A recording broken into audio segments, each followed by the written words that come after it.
مولا کائنات مالک ابن حارث اشتر کو یہ خط کے اندر مکتوب کے اندر نقل فرماتے ہیں کہ بھئی حقیقی مالک اگر کوئی ہے تو وہی ہے۔ کبھی غرور آ جائے حکومت کی وجہ سے تو یاد رکھنا، یہ سوچنا کہ کوئی ذات ہے جس کو میری ذات کے اوپر بھی مجھ سے زیادہ قدرت حاصل ہے، جب یہ ذہن میں آئے گا تو غرور مٹ جائے گا۔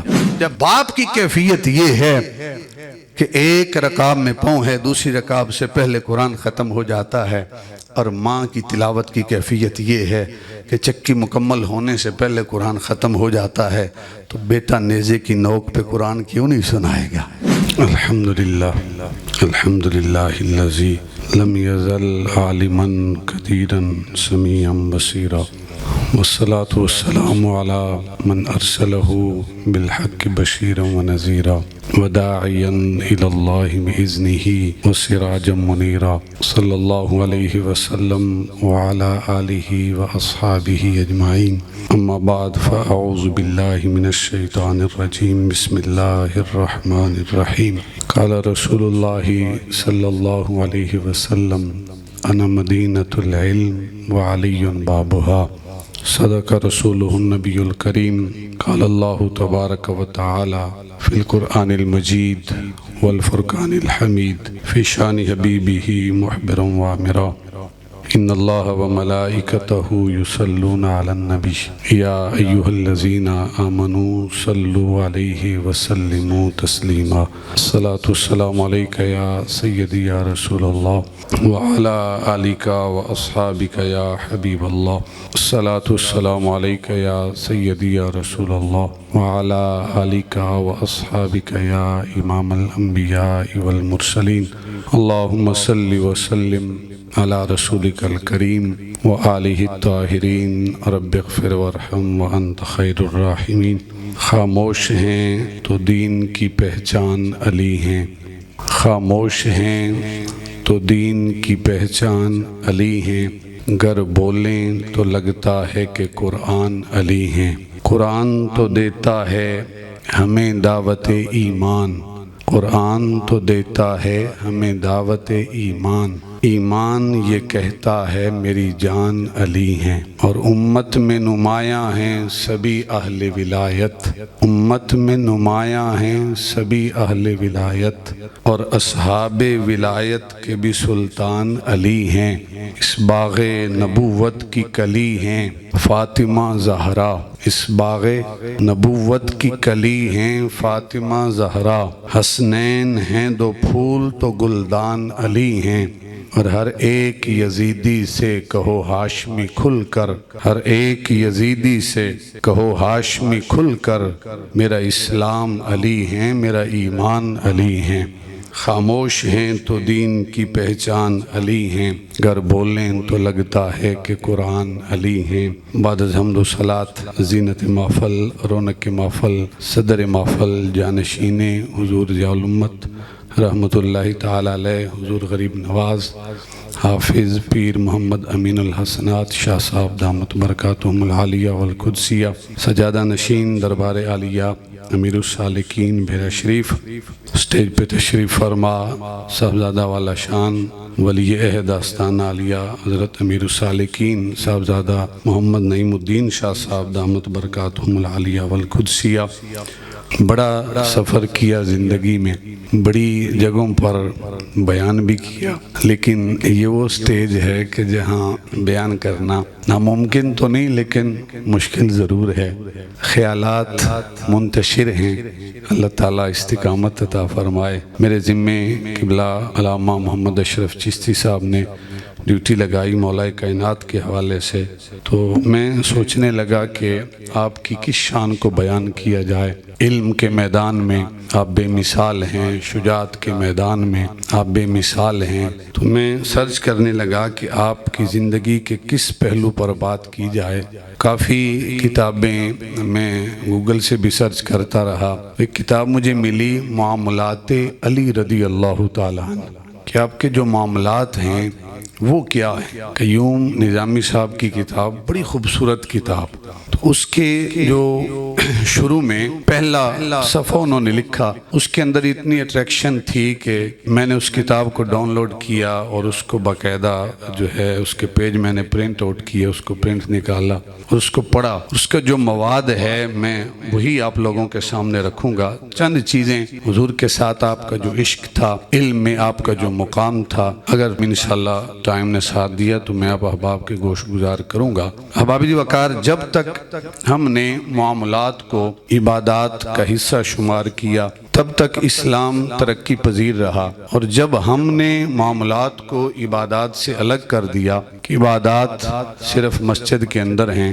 اس کے علاوہ معاملات کو ہم نے عبادت سے الگ کر دیا، تو پھر مسلمان زوال پذیر ہو گئے۔ میں نے سرچ کیا کہ گڈ گورننس کے لیے، اچھی حکمرانی کے لیے کون کون سی چیزیں ضروری ہیں، تو جو میری چیزیں سامنے آئیں میں آپ لوگوں کے سامنے رکھتا ہوں۔ سب سے پہلی چیز ہے قانون کی بالادستی، رول اینڈ لا، یعنی قانون سب کے لیے برابر ہونا چاہیے، چاہے کوئی افسر ہے، کوئی ادارہ ہے، کوئی عام بندہ ہے، جب تک قانون سب کے لیے برابر ہے تو وہ حکومت اچھی حکومت ہے، حکمران اچھے حکمران ہیں۔ اور اگر امیر کے لیے قانون الگ ہے، غریب کے لیے قانون الگ ہے، پھر احباب جی وقار وہ اچھی حکمرانی نہیں ہے، اچھی حکومت نہیں ہے۔ ہم مولا کائنات حضرت علی شیر خدا رضی اللہ تعالیٰ عنہ آپ کی زندگی کا مطالعہ کرتے ہیں، آپ امیر المومنین ہیں، خلیفۃ المسلمین ہیں، قاضی کے سامنے کیس جاتا ہے زرا کا، تو آپ سامنے کھڑے ہیں، اور جب ججمنٹ کے لیے آپ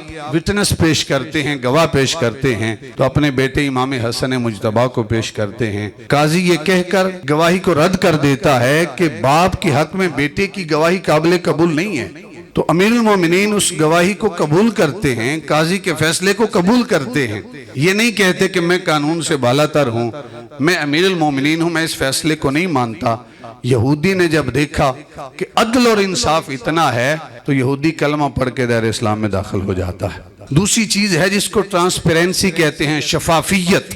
معنی کیا ہے کہ فیصلے، پالیسیاں اور مالی معاملات جو ہیں وہ واضح ہونے چاہیے تاکہ عوام کے اندر بدعنوانیاں نہ پنپ سکیں۔ تیسری چیز ہے کہ جواب دہی، اکاؤنٹیبلٹی، یعنی ہر بندہ جواب دہ ہونا چاہیے۔ یہ نہیں ہے کوئی ادارہ جو ہے وہ جواب دہ نہیں ہے۔ مولا کائنات کی زندگی جب ہم دیکھتے ہیں تو یہ ساری مثالیں ہمیں ملتی ہیں۔ میں پڑھ رہا تھا کہ حضرت علی شیر خدا رضی اللہ تعالیٰ عنہ نے اصفہان کی طرف آپ نے ایک شخص بھیجا جو وہاں کا والی بن کر جا رہا تھا۔ واپسی آیا تو اس نے وہاں سے شہد اور گھی کے جو مشکیں ہیں وہ ساتھ لے کر آیا۔ مولا کائنات حضرت علی شیر خدا رضی اللہ تعالیٰ عنہ کی بیٹی سیدہ ام کلثوم، ان کو پتہ چلتا ہے تو انہوں نے 2 مشکیں گھی اور شہد کی منگوا لی۔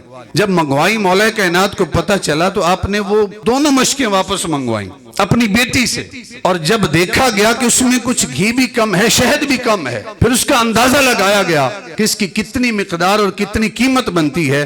بتایا گیا کہ 3 درہم ہے یا 3 دینار ہیں، تو مولا کائنات نے وہ 3 درہم اور 3 دینار جو ہیں وہ بھی اپنی بیٹی سیدہ ام کلثوم سے واپس لیے ہیں کہ بیت المال کا مال ہے، یہ ہمارے خاندان کے لیے نہیں بلکہ عوام کے لیے ہے۔ اور آپ کے بھائی عقیل نے آپ کے معاملے میں کہا کہ بیت المال سے مجھے مال دیا جائے، تو حضرت علی شیر خدا رضی اللہ تعالیٰ عنہ کا یہ فرمان ہے۔ آپ فرماتے ہیں کہ کیا اگر کوئی لوہے کو گرم کیا جائے اس کے اوپر ہاتھ رکھ لو گے؟ انہوں نے کہا کہ وہ تو گرم ہوتا ہے، کیسے ہاتھ رکھوں؟ کہا کہ تم اس دنیا کی آگ کو نہیں برداشت کر سکتے تو مجھے قیامت کی آگ میں کیسے برداشت کر سکتا ہوں؟ میں اگر عدل و انصاف نہ کروں تو پھر کیسے معاملہ چل سکتا ہے؟ تو احباب جی وقار، جواب دہی، اکاؤنٹیبلٹی ہونی چاہیے، پھر عدل و انصاف ہے، جسٹس اینڈ فیئرنس ہے، بر وقت اور غیر جانبدار انصاف کی فراہمی، بالخصوص جو کمزور طبقہ ہے، جن کا کوئی پرسان حال نہیں ہے، جب ان کو انصاف ملے گا تو پھر گڈ گورننس اسے کہا جا سکتا ہے، ادروائز نہیں۔ پھر احباب جی وقار، پبلک پارٹیسپیشن ہے، عوامی شمولیت، عوام کو فیصلوں میں رائے دینے کی جو ہے وہ اجازت ہونی چاہیے کہ عوام جو ہے وہ ڈائریکٹ رائے دے اور عوام کی رائے کا احترام کیا جائے۔ بند کمروں میں فیصلے ہوں گے تو اس کو نہ اچھی حکمرانی کہا جا سکتا ہے اور نہ اس کو اچھی حکومت کہا جا سکتا ہے۔ احباب جی وقار، حضرت علی المرتضی شیر خدا رضی اللہ تعالیٰ عنہ جب آپ امیر المومنین بنتے ہیں، خلیفۃ المسلمین بنتے ہیں، آپ نے مصر کی طرف گورنر اور والی بنا کر بھیجا مالک ابن حارث اشتر کو، اور آپ نے ایک مکتوب لکھا ہے، ان کو ایک خط لکھا ہے، اور اس خط کے اندر آپ نے لکھا کہ اللہ کا خوف ہر لمحے اپنے سینے میں، اپنے دل میں موجود رکھنا۔ اور مولا کائنات نے اس خط کے اندر ارشاد فرمایا کبھی ذہن میں یہ گمان نہ کرنا کہ میں جہاں حکم دوں تو سامنے سر تسلیم خم ہونے چاہیے، کبھی حکومت کی وجہ سے غرور نہ آئے، کبھی حکومت کی وجہ سے تکبر نہ آئے، کبھی ذہن میں یہ نہ آئے کہ میں ہی سب کچھ ہوں، نہیں، جب یہ ذہن میں آئے، غرور آئے حکومت کی وجہ سے، تکبر آئے کہ میں گورنر ہوں، میں مصر کا والی ہوں، تو پھر ذرا سوچنا کہ ایک ذات ہے، اس کو تیرے اوپر بھی اتنی قدرت حاصل ہے جتنی تجھ کو بھی اپنی ذات کے اوپر قدرت حاصل نہیں ہے۔ اور ارشاد فرمایا کہ تیرے اوپر حکمران تمہارا امیر ہے جس نے تمہیں والی مقرر کیا، اور تمہارے امیر کے اوپر کوئی اور حکمران ہے جو تمام بادشاہوں کا بادشاہ ہے۔ سورہ مومن کی آیت ہے لمن الملک اليوم للہ الواحد القہار۔ میں اس کی تفسیر پڑھ رہا تھا، نیشا پور کو فتح کیا سامانی خاندان کا بادشاہ تھا، نصر بن احمد نام ہے۔ جب اس نے فتح کیا تو اس نے کہا بھئی تخت سجایا جائے، بادشاہ کی شان و شوکت کے حساب سے تخت سجایا گیا، یہ تخت پہ براجمان ہوتا ہے، سر پہ تاج رکھتا ہے، اور یہ کہتا ہے بھئی کارروائی کا آغاز کیا جائے، اور آغاز قرآن کی تلاوت کے ساتھ کیا جائے۔ ایک بزرگ کھڑے ہوئے، انہوں نے سورہ مومن کا یہی رکوع پڑھا۔ جب اس آیت پہ پہنچے نا کہ لمن الملک اليوم، اور یہ انداز کیا ہے کہ آج ایک ایک کر کے دنیا سے بندہ جا رہا ہے، ایک وقت وہ آئے گا جب روئے زمین پہ بسنے والے سارے انسانوں کو موت آئے گی، صرف انسانوں کو نہیں، فرشتے بھی دنیا سے جائیں گے۔ رب کی بارگاہ سے آواز آ رہی ہوگی کہ مر جائے جبرائیل، میکائیل، اسرافیل، عزرائیل، تو اللہ کا عرش رب کی بارگاہ میں عرض کرے گا باری تعالیٰ پرانے خادم اور نوکر ہیں، آج ان کو تو بچا لے۔ تو آواز آئے گی اسکت، اے میرے عرش خاموش ہو جا، فقد کتبت الموت علی من کان تحت عرشی، میرے عرش کے نیچے جو بھی ہے اس نے موت کا ذائقہ چکھنا ہے۔ جبرائیل جا رہے ہیں، میکائیل جا رہے ہیں، اسرافیل جا رہے ہیں، اسرائیل کی ٹانگیں کانپ رہی ہیں، آواز آئے گی کون باقی ہے؟ باری تعالیٰ ایک تو باقی ہے، ایک اسرائیل باقی ہے، آواز آئے گی آج تیرے لیے بھی موت ہے، تو بھی مر جا۔ جبرائیل گئے، میکائیل گئے، اسرافیل گئے، اسرائیل گئے، سارے انسانوں کو موت آ گئی۔ پھر رب کی بارگاہ سے خطاب ہوگا، بخاری شریف کی متعدد احادیث ہیں، رب کی بارگاہ سے آواز آئے گی لمن الملک اليوم، آج کے دن کون بادشاہ ہے؟ للہ الواحد القہار، این الملوک، این الجباروت، این المتکبرون، کہاں گے تکبر کرنے والے، کہاں گے غرور کرنے والے، کہاں گے حسن پہ ناز کرنے والے؟ میں نے تھوڑی سی مہلت دی تھی، تھوڑا سا عہدہ دیا تھا، منصب دیا تھا، اقتدار دیا تھا، خود کو پتہ نہیں کیا سمجھ بیٹھے۔ لمن الملک اليوم، آج کے دن کون بادشاہ ہے؟ یہ روحوں سے خطاب ہے، کون جواب دے گا؟ سارے خاموش ہیں، اسی کی بارگاہ سے آواز آئے گی للہ الواحد القہار، آج اکیلے شہنشاہ کی حکومت ہے۔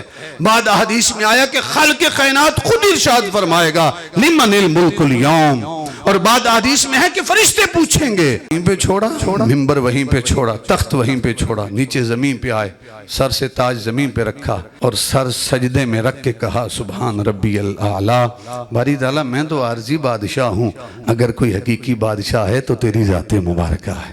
تو مولا کائنات مالک ابن حارث اشتر کو یہ خط کے اندر، مکتوب کے اندر نقل فرماتے ہیں کہ بھئی حقیقی مالک اگر کوئی ہے تو وہی ہے۔ کبھی غرور آ جائے حکومت کی وجہ سے تو یاد رکھنا، یہ سوچنا کہ کوئی ذات ہے جس کو میری ذات کے اوپر بھی مجھ سے زیادہ قدرت حاصل ہے، جب یہ ذہن میں آئے گا تو غرور مٹ جائے گا، غرور خاک میں مل جائے گا۔ تو احباب جی وقار، حضور امیر المومنین حیدر کرار شیر خدا رضی اللہ تعالیٰ عنہ نے جو حکومت کے حوالے سے آپ کو مکتوب کے اندر نقل فرمایا، آپ نے یہ بھی ارشاد فرمایا کہ جو سپہ سالار ہے وہ اسے رکھنا کہ جس کے سینے میں اللہ اور اس کے رسول کی محبت ہوگی، جو ظالم نہ ہو، جو جابر نہ ہو۔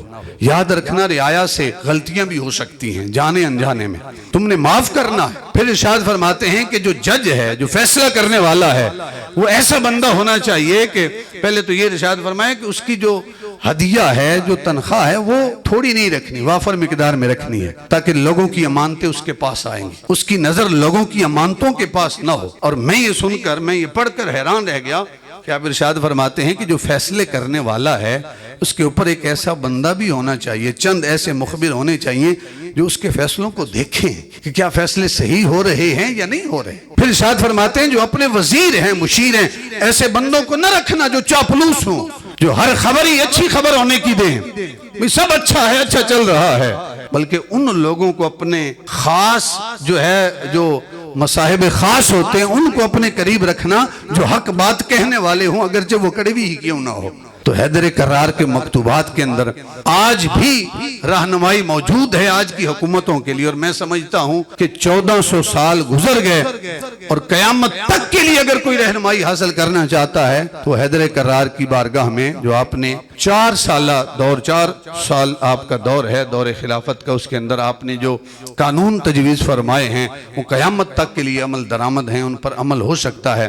احباب وقار، علم کے اندر آپ کی جو شان ہے، میں اختصار کے ساتھ احباب وقار، آپ نے دعویٰ کیا سلونی اما شئتم، کہ جو پوچھنا ہے مجھ سے پوچھ لو، لیکن یہ بھی یاد رکھیں کہ یہ دعویٰ تب کیا ہے، حضور کی موجودگی میں دعویٰ نہیں کیا، یہ بھی حضور سے ادب ہے، وفا ہے، محبت کی ایک مثال ہے۔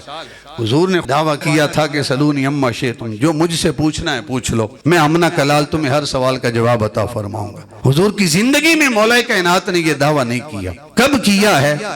جب محبوب خدا کا ظاہراً وصال ہو گیا، مولا کائنات امیر المومنین کوفہ تشریف لے کر آئے، امیر المومنین بنے، تب آپ نے یہ دعویٰ کیا۔ ایک شخص آیا، نماز مغرب جو ہے اس کا ٹائم بالکل قریب ہے، اذان ہو چکی ہے، ٹائم بڑا مختصر ہوتا ہے۔ ایک یہودی آیا، اس نے کہا میں ایسا سوال کروں گا کہ اگر جواب دیں گے تو تاخیر کا شکار ہو جائیں گے، جماعت رہ جائے گی، اور اگر جواب نہیں دیں گے، کہیں گے پھر کبھی جواب دوں گا، تو دعوے میں جو ہیں وہ سچے ثابت نہیں ہوں گے۔ سلونی اما شئتم کا جو دعویٰ ہے، تو سوال کیا تھا؟ سوال یہ تھا کہ حضور آپ بتائیں کہ کون سے جانور انڈے دیتے ہیں اور کون سے جانور جو ہیں وہ بچے دیتے ہیں۔ اس کے ذہن میں یہ تھا کہ یہ گنوائیں گے، فلاں جانور بھی بچے دیتا ہے، فلاں بھی، فلاں بھی، فلاں بھی، فلاں انڈے دیتا ہے، فلاں بھی، فلاں بھی، فلاں۔ جب فلاں میں جائیں گے تو ٹائم کافی لگ جائے گا، تو جماعت سے رہ جائیں گے، پھر بھی جو ہے وہ میرا فیصلہ درست ہوگا، اور اگر یہ کہیں گے پھر کبھی جواب دوں گا تو سلونی اما شئتم کا دعویٰ غلط ہو جائے گا۔ اس نے سوال کیا، حیدر کرار نے ایک لمحہ تاخیر نہیں کی، آپ نے ارشاد فرمایا جن جانوروں کے کان باہر ہوتے ہیں وہ بچے دیتے ہیں، جن کے اندر ہوتے ہیں وہ آنڈے دیتے ہیں، اب تم دیکھتے رہو کہ کن جانوروں کے کان باہر ہیں اور کن کے اندر ہیں، میں جا کر نماز مغرب ادا کرتا ہوں۔ تو آپ کے جو فیصلے ہیں بے شمار فیصلے ہیں، انسان کی عقل دنگ رہ جاتی ہے کہ کیسے کیسے فیصلے مولا کائنات نے سنائے۔ صرف ایک فیصلہ اور میں آگے چلوں گا۔ 2 آدمی بیٹھے ہیں، کھانا کھا رہے ہیں، ایک کے پاس 3 روٹیاں ہیں اور ایک کے پاس 5 روٹیاں ہیں۔ اوپر سے ایک مہمان آتا ہے، انہوں نے دعوت دی کہ آئیں حضور کھانا کھائیں، وہ بھی ساتھ بیٹھ گیا، کھانا کھانے لگا۔ جب وہ جانے لگا اس نے کہا میری طرف سے یہ ہدیہ قبول کر لو۔ 8 درہم اس نے پیش کیے۔ جب 8 درہم پیش کیے تو جس کی 5 روٹیاں تھیں اس نے کہا بھئی اس نے 8 دی ہیں، میری 5 روٹیاں آپ کی 3 ہیں، لہذا آپ 3 درہم رکھ لیں، 5 مجھے دے دیں۔ تو جو 3 روٹیوں والا تھا اس نے کہا نہیں، اس نے روٹیوں کے حساب سے نہیں پیسے دیے، ویسے اس نے درہم دیے ہیں، لہذا 4 میرے ہیں اور 4 آپ کے ہیں، 1 درہم میرا نہ کھاؤ۔ تو اس نے کہا نہیں بھئی روٹیوں کے حساب سے میری 5 ہیں، آپ کی 3 ہیں۔ تو فیصلہ حیدر کرار کی بارگاہ میں آیا، آپ نے ان 3 روٹیوں والے سے کہا بھئی آپ فیصلہ قبول کر لو، 3 درہم مل رہے ہیں، اسی پہ راضی ہو جاؤ، میں فیصلہ سناؤں گا تو دلیل سے بات کروں گا اور پھر آپ کو فیصلہ ماننا بھی پڑے گا، لیکن آپ کو پھر 3 درہم بھی نہیں ملیں گے، اس سے کم ملیں گے۔ اس نے کہا حضور آپ فیصلہ سنائیں، میں فیصلہ تسلیم کروں گا۔ آپ نے ارشاد فرمایا اس کی 5 روٹیاں ہیں، تیری 3 روٹیاں ہیں، اوپر سے مہمان بھی آ گیا، 3 بندے ہو، اب 3 بندوں میں 8 روٹیاں برابر برابر تقسیم کرنی ہے۔ تو کس طرح تقسیم ہوں گی کہ 8 روٹیاں ہیں اور 8 روٹیوں کے 3 ٹکڑے کریں گے، تو کتنے بنتے ہیں 8 روٹیوں کے اگر 3 ٹکڑے کریں تو 24۔ تو فرمایا 8 مہمان نے کھائے، 8 5 روٹیوں والے نے کھائے اور 8 3 روٹیوں والے نے کھائے۔ تو کہا جب 8 ٹکڑے تینوں نے کھا لیے، اس کی 5 روٹیاں تمہاری 3 روٹیاں ہیں، اور 5 روٹیوں کے 3 ٹکڑے کریں تو 15 ٹکڑے بنتے ہیں، 3 روٹیوں کے 3 ٹکڑے کریں تو 9 ٹکڑے بنتے ہیں۔ وہ جو آنے والا تھا اس نے 1 ٹکڑا تیرا کھایا ہے، 7 ٹکڑے اس کے کھائے ہیں، لہٰذا 8 درہم اس نے دیے ہیں تو 1 درہم تیرا بنتا ہے، 7 درہم اس کے بنتے ہیں۔ خاموش بھی ہو گیا. اس نے کہا حضور مجھے آپ کا فیصلہ منظور ہے, بہتر یہی تھا کہ میں 3 درہموں پہ راضی ہو جاتا. تو آپ کے جو فیصلے ہیں انسان کی عقل دنگ رہ جاتی ہے. احباب وقار, ان فیصلوں کے پیچھے جو طاقت تھی وہ کیا تھی؟ جب یمن کی طرف جانے لگے نا تو عرض کرتے ہیں حضور وہاں فیصلے بھی کرنے پڑیں گے. حضور میں کیسے فیصلہ سناؤں گا؟ سرکار نے اپنا مبارک ید اللہ والا ہاتھ اٹھایا اور مولا کائنات کے سینے پہ رکھا اور ساتھ یہ دعا دی, اللہم اہدی قلبہ وثبت لسانہ. باری تعالیٰ اس سینے کو روشن فرما, اس زبان کو ثابت قدمی عطا فرما. مولا کائنات فرماتے ہیں کہ حضور کی دعا کا صدقہ پھر کائنات میں جتنا بڑا بھی کوئی فیصلہ آیا ہے مولا کائنات کو کوئی مشکل پیش نہیں آئی, اور کائنات میں کسی بندے نے مولا کائنات کے کسی فیصلے کو چیلنج نہیں کیا. تو جب یمن تشریف لے گئے, محبوب خدا شہر مدینہ سے حج کے ارادے سے چلے شہر مکہ, اور مولا کائنات چلے ہیں یمن سے. اب یمن کا میقات الگ ہے, شہر مدینہ کا میقات الگ ہے, اور احرام جب باندھا جاتا ہے تو میقات سے پہلے حج کی نیت کی جاتی ہے. حج کی جو قسمیں ہیں وہ 3 قسمیں, حج افراد ہے, تمتع ہے, قران ہے. یہ مختلف شکلیں ہیں کہ صرف جو ہے حج کی نیت ہے, حج اور عمرہ دونوں کی نیت ہے, پہلے عمرہ کرنا ہے, پھر احرام کھول دینا ہے, پھر حج کرنا ہے. تو ایک حج کی نیت جو ہے وہ لازمی ہے, اس کے بغیر آپ میقات سے نہیں گزر سکتے. احباب وقار, محبوب خدا نے میقات سے احرام باندھا تو نیت کی قران کی کہ میں حج قران ادا کروں گا, اور مولا کائنات میقات سے نکلے شہر مکہ پہنچے. جب شہر مکہ پہنچے تو سرکار نے پوچھا مولا کائنات سے کہ اے علی المرتضیٰ شہر خدا, آپ نے کس حج کی نیت کی ہے, احرام کس نیت کے ساتھ باندھا ہے؟ یہ جملہ سنیے گا. مولا کائنات ارشاد فرماتے ہیں کہ یا رسول اللہ صلی اللہ علیہ وسلم, میں میقات سے نکلا ہوں تو میں نے یہ ارادہ کیا ہے کہ شہر مکہ پہنچوں گا اور جا کر حضور سے پوچھوں گا کہ جو حضور کی نیت ہے وہی حیدر کرار کی نیت ہے. سونا, جو آپ کی نیت ہے وہی حیدر کرار کی نیت ہوگی.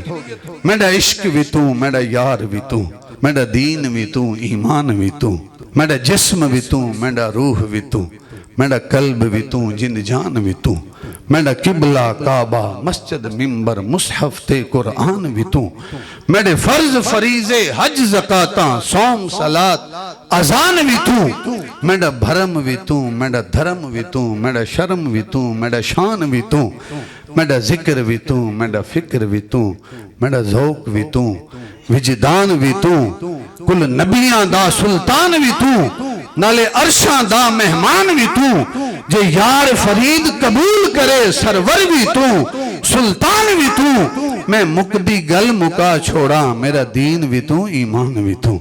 سونا, جو آپ کی نیت ہے وہی مولا کائنات کی نیت ہے. اور یہ بھی بات یاد رکھیں کہ یہ خصوصیت جو ہے وہ صرف مولا کائنات کے لیے ہے. ہم نہیں کر سکتے کہ کوئی مرید چاہے کہ بھئی میں میقات سے بغیر ارادے کے چلا جاؤں, بغیر نیت کے, پیر صاحب سے مکہ میں جا کر پوچھوں گا, جو پیر صاحب کی نیت ہوگی وہی میری نیت ہوگی. نہیں, یہ اختصاص صرف مولا کائنات کی ذات کے لیے تھا. تو احباب وقار, آپ کی ذات محبوب خدا کے ساتھ جو عشق تھا, جو محبت تھی, اس کی مثال بھی الگ ہے. آپ کے متعلق آتا ہے کہ آپ گھوڑے کی رکاب میں پاؤں رکھتے ہیں, دوسرا پاؤں رکھنے سے پہلے قرآن مکمل کر دیتے ہیں. اب اگر جسم کی نگاہوں سے پڑھا جائے تو نہیں پڑھا جا سکتا. یہ مولا کائنات کی کرامت ہے. اور آپ کہیں گے کہ دلیل کیا ہے؟ لوگ آج کل اس طرح کی کرامتوں کا انکار بھی کرتے ہیں, نہیں بھی تسلیم کرتے. سورہ مریم کی آیت نمبر 25 ہے, وَحُزِّي إِلَيْكِ بِجِزْعِ النَّخْلَ تُسَاقِطْ عَلَيْكِ رُطَبًا جَنِيًّا. سیدہ مریم کو خالق کائنات نے ارشاد فرمایا, جب بھوک کی شدت کا احساس ہوا نا, یہ خشک کھجور کا تنا ہے, اس کو ہلانا آپ کا کام ہے, اس سے کھجوریں پکا کر گرانا میں خالق کائنات کا کام ہے. اب سیدہ مریم نے ہلایا کھجور کے خشک تنے کو, وہ کھجور کا خشک تنا ہرا بھی ہو گیا, اس پر پھل بھی لگ گیا, پھل پک بھی گیا, پھل گر بھی گیا. کتنی دیر لگی, صرف ہلایا ہے, ہاتھ واپس نہیں آیا, پھل پک کر گر بھی گیا ہے. یہ مولا کائنات کی کرامت تھی. جب شادی ہوگی سیدہ کائنات سے تو مولا کائنات نے پوچھا کہ میں نے محبوب خدا سے قرآن سیکھا ہے اور میں رکعت میں پاؤں رکھتا ہوں, دوسری رکعت میں پاؤں رکھنے سے پہلے قرآن مکمل ہو جاتا ہے. اے سیدہ, آپ قرآن پڑھتی ہیں تو کیفیت کیا ہے؟ تو سیدہ کائنات فرماتی ہیں کہ کہ میں چکی کے اندر دانے ڈالتی ہوں، چکی پھیرتی ہوں، ایک چکر مکمل نہیں ہوتا میں سارا قرآن مکمل کر لیتی ہوں۔ یہ سید کائنات کی بھی کرامت ہے۔ اقبال نے کہا تھا کہ ادب پر ورد ہے صبر و رضا، آسیہ گرداں و لب قرآن سرا، کہ سیدہ کا ہاتھ چکی پر ہوتا تھا اور لبوں پر خدا کے قرآن کی تلاوت جاری ہوتی تھی۔ اور صرف چکی چلاتے ہوئے نہیں بلکہ گھر میں جھاڑو دیا جا رہا ہے تب بھی سید کائنات کے لبوں پر خدا کے قرآن کی تلاوت ہے۔ حسنین کریمین کا جھولا جھلایا جا رہا ہے تب بھی لبوں پر خدا کے قرآن کی تلاوت ہے۔ گھر میں احباب وقار حسنین کریمین کو دودھ پلایا جا رہا ہے تب بھی لبوں پر خدا کے قرآن کی تلاوت ہے۔ لوئی سنائی جا رہی ہے تب بھی لبوں پر خدا کے قرآن کی تلاوت ہے۔ میرا ذوق اور وجدان یہ کہتا ہے کہ امام حسین نے اس چھوٹی سی عمر میں سید کائنات کے ساتھ وعدہ تو کیا ہوگا کہ اے امی جان آج آپ نے دودھ پلاتے ہوئے قرآن سنایا، چکی پیستے ہوئے قرآن سنایا، گھر میں جھاڑو دیتے ہوئے قرآن سنایا، لوئی سناتے ہوئے قرآن سنایا۔ امی جان وعدہ کرتا ہوں جب سن 61 ہجری میں 10 محرم کی شام آئے گی، امی جان امام حسین کے خیموں سے قرآن کی تلاوت کی آواز آئے گی۔ امی جان جب علی اصغر شہید ہوگا حسین کے لبوں پر شکوہ اور شکایت نہیں ہوگا، حسین کے لبوں پر خدا کے قرآن کی تلاوت جاری ہوگی۔ امی جان وعدہ کرتا ہوں جب علی اکبر شہید ہوگا حسین کے لبوں پر شکوہ اور شکایت نہیں ہوگا، حسین کے لبوں پر خدا کے قرآن کی تلاوت جاری ہوگی۔ امی جان وعدہ کرتا ہوں جب حسین سر سجدے میں رکھے گا زبان پر شکوہ نہیں ہوگا، یہی الفاظ ہوں گے ردن بھی قضائی کا صبرن علی بلائی کا تسلیم لامرک یا غیاث المستغیثین۔ امی جان وعدہ کرتا ہوں جب سر تن سے جدا ہوگا لبوں پر شکوہ نہیں ہوگا، حسین کے لبوں پر خدا کے قرآن کی تلاوت ہوگی۔ امی جان وعدہ کرتا ہوں جب سر تن سے جدا ہوگا نیزے پہ بلند ہوگا حسین کے لبوں پر شکوہ نہیں ہوگا، خدا کے قرآن کی تلاوت جاری ہوگی۔ جب باپ کی کیفیت یہ ہے کہ ایک رکعت میں پاؤں ہے دوسری رکعت سے پہلے قرآن ختم ہو جاتا ہے، اور ماں کی تلاوت کی کیفیت یہ ہے کہ چکی مکمل ہونے سے پہلے قرآن ختم ہو جاتا ہے، تو بیٹا نیزے کی نوک پہ قرآن کیوں نہیں سنائے گا؟ احباب وقار مولا کائنات کی شان کا احاطہ ہم نہیں کر سکتے۔ خالق کائنات ہمیں صحیح معنوں میں حضور کے غلاموں کے ساتھ، حضور کے اصحاب کے ساتھ، حضور کی اہل بیت کے ساتھ رشتے محبت قائم کرنے کی توفیق عطا فرمائے۔ خالق کائنات اس آستان کو تا قیام قیامت آباد اور قائم دائم فرمائے۔ وآخر دعوانا ان الحمدللہ رب العالمین۔